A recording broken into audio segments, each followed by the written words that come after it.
Hello you, welcome to Geekism and welcome to another Planet Zoo video. That's two today. This one is going to be taking a look at the full gameplay trailer they've released as part of the PC Gamer show at E3. A couple of things before we get started then.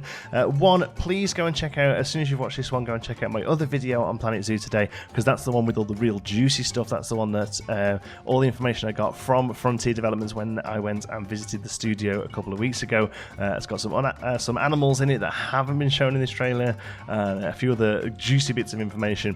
Here we're going to take a look through. I'm going to do a little bit differently. I'm going to sort of play the video sort of live for myself here and pause it as and when I want to. The other thing I want to mention as well is I've had a few people say, well, there's no gameplay in it for a gameplay trailer.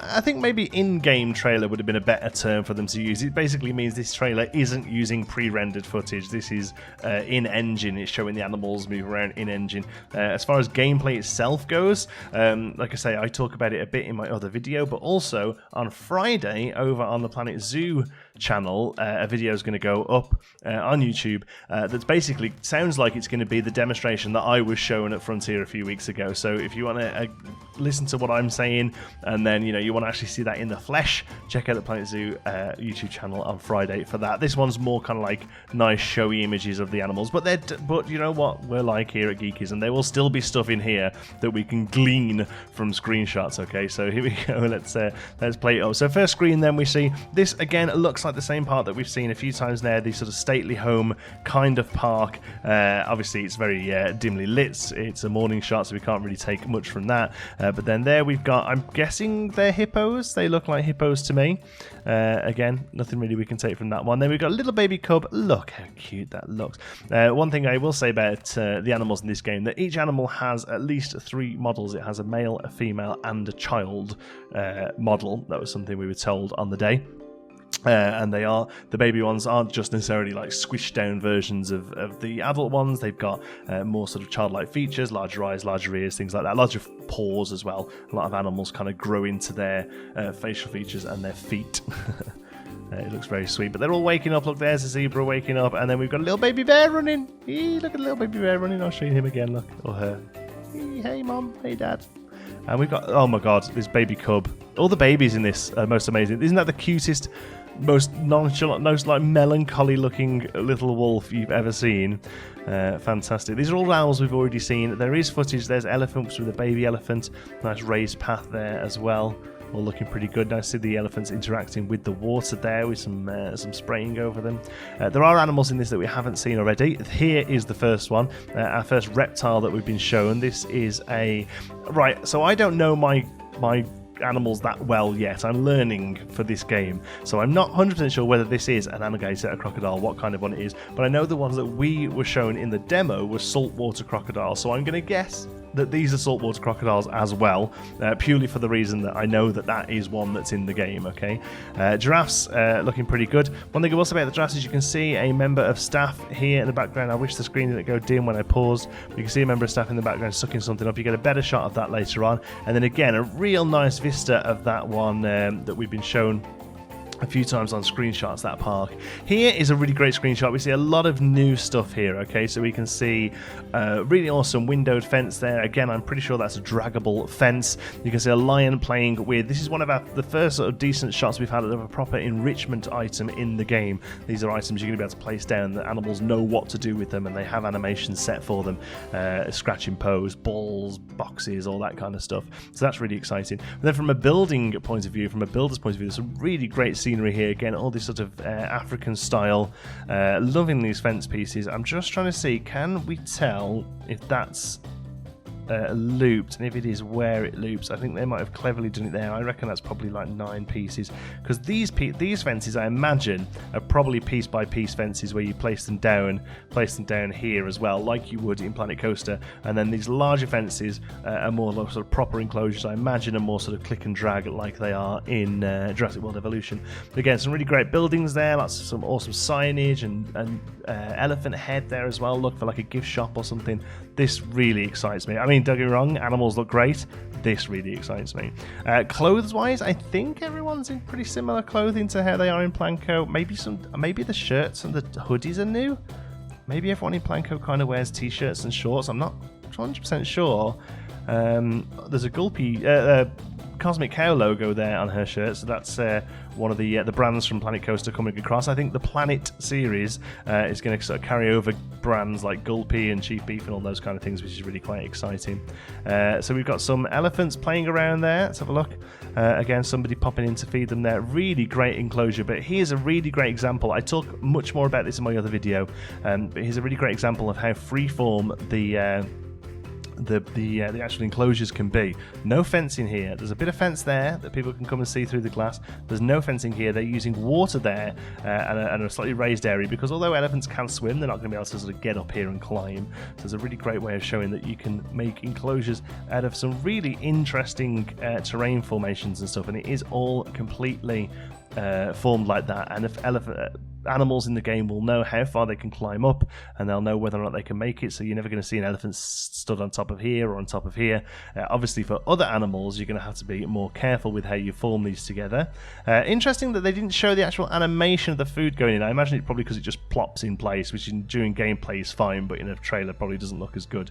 I imagine the guy walks over with the bucket and just goes and just food appears, because that's how it looked when we saw them do it with the wild dogs. They place some meat down, but here's one of the feeders there for the elephants, and you can see there it is full with some watermelons chopped up and lovely things, and then they are eating it. So there's probably like 3 or 4 stages of stuff being empty there. Here is the shot of the trailer. Get that poop out of here, Hippo. You go, boy. And then you can see that's what these things do. We were wondering what they did in a very early screenshot. I was wondering what these sucking or blowing things did. I was like, I bet it cleans up leaves or something. No, it's a poop collector. Fantastic. That's how we're going to be picking up that poop for the hippos. Here's a really great example of how we're going to be doing piece by piece building. This is really exciting. Again, I go into much more detail in the other video on this one, but all the stuff that you see the chimps running over here, it's all piece by piece. These are all separate beams. The only one I'm not sure about is maybe these platforms here. These may well be formed, but all these beams here, they're all piece by piece. You can put them however you want, and the animals know how to climb over them. It's an incredible engineering feat to make it happen, and I can't wait to see how it works in the game and see all the crazy things people are going to be able to build. And you can see them here that the chimps are able to run all across them. There's loads going on here. The chimps have got a Gulpy box there, Gulpy being another brand from Planet Coaster. That's Gulpy Rex is the dinosaur brand that goes with that. They make juice and slushies and stuff. Here there's like a pad on the floor. I imagine this is how the cardboard box gets placed down. But then the chimps can move off it. They may be able to carry it around, but perhaps it always ends up back on the pad, so you always know where it is, and the chimps will always know where it is. That would make the most sense to me. Anything like this that has quite a high level of interaction, I imagine probably isn't just a piece by piece. I can't imagine that's just a regular box that you place down. I imagine it's always going to have this sort of set piece, that tells the game here is where an animal comes and gets a toy, and and they play with it and put it back again and wander off. I imagine anything like this with sort of real sort of custom animations is going to work that way. But all this climbing stuff is all freeform. It's all in nature. Here you can see some various animals. They might just be giraffes actually. Although in the gameplay demo they did show us, they did have, I think it might have been this park they showed, they did have various animals sharing a sort of area, especially these sort of ungulates, which I think I called undulates in the other video, so apologies for that. But ungulates, sort of wildebeest, deer, that kind of thing, will all kind of chill out happily. Zebras and giraffes will quite happily hang around together. They look so good. They love showing the animals shake. Look, all the animals shake. Here's the next exciting one then. These bears are in a snowy biome. Now, eagle-eyed people will know that this is the same biome that they've shown us a few times for the bears without snow, and this really excites me, because one thing I wasn't a real fan of in the old Zoo Tycoon games is they're like, this bear needs snow, so place some snow down. And that isn't really how it works. For the most part, other than some various sort of foliage choices, the habitat, the weather is the weather of the park. Nobody's building, apart from maybe something like penguins. Maybe they might have an indoor area, or something like otters. They might have an indoor area that they can regulate the temperature of and sort of create ice. No park I know of has got snow machines blowing snow down on top of animals, so it snows when it snows. So what I think this is showing us here, being the same exhibit that we've seen other times, is that weather is not necessarily seasonal, but obviously certain levels probably are going to have occasionally it rains, occasionally it snows. Although it'd be awesome to see sort of like, a couple of months of snow, and that brings in certain issues that you've got to deal with, and a couple of months of heat, and you've got to deal with that. I don't know, but probably most games normally they have this sort of stuff just on a shorter cycle, so that the mechanics are shown more often. But hopefully we'll see more from that soon. Here we go. We've got a better look at the crocs here. Like I say, the ones they showed us, they did call them saltwater crocodiles. The other exciting thing here is it is raining. Not normally that I should be excited about rain, but here I am. And the guests, you can see there, have umbrellas. That might not sound like much if you are new to Frontier games, but both Jurassic World Evolution and Planet Coaster don't have umbrellas. Jurassic World Evolution does have rain, but I think the guests just sort of cower from it. Here, umbrellas being a new feature here, they're probably going to have to, sell them, and you might be able to get a decent markup on them when it's raining. Also, an interesting cage here. I wonder if that looks to me like it could be some sort of smaller primate, or maybe a bird even could go in that sort of fine mesh caged. But they all look really great. Look at those. Look at the baby chimp. Hi, baby chimp. You look cute. And again, more of this sort of piece by piece building in the background here. Hippos again. Elephants looking good with the dust. And finally, of course, the king of the jungle, the lion. So new animals. Is it just crocs that we're seeing new? I think it might just be the crocs that we're seeing new. But again, you want to hear about some more animals. Obviously, I don't have footage of them, but I did see about 4 or 5 animals that aren't in this. Oh, chimps as well. Yeah, chimps we haven't seen before. So chimps and crocs in this one that were new, but there are definitely a few more in my other video, so please make sure you go and check that one out as well. Awesome trailer. I'm excited to see the gameplay demo on Friday, even though I think I've already seen it. I will still be watching it, and of course, any new information that comes from that, I will be sharing it here on Geekism. Thank you so much for watching. Hope you've enjoyed it. If you have, you can give us a like. It really does help out the channel. And if you're not already, don't forget to subscribe. Any thoughts, queries, suggestions, you can pop those down in the comments. And if you fancy chat, you can find me on Twitter. Thank you to all of our Patrons. They make these videos possible through their incredible support at patreon.com/geekism. And don't forget to check out our affiliate links. Get yourself some cheap games and other goodies while supporting the channel as well. Thank you so much for watching. I'll see you in the next one.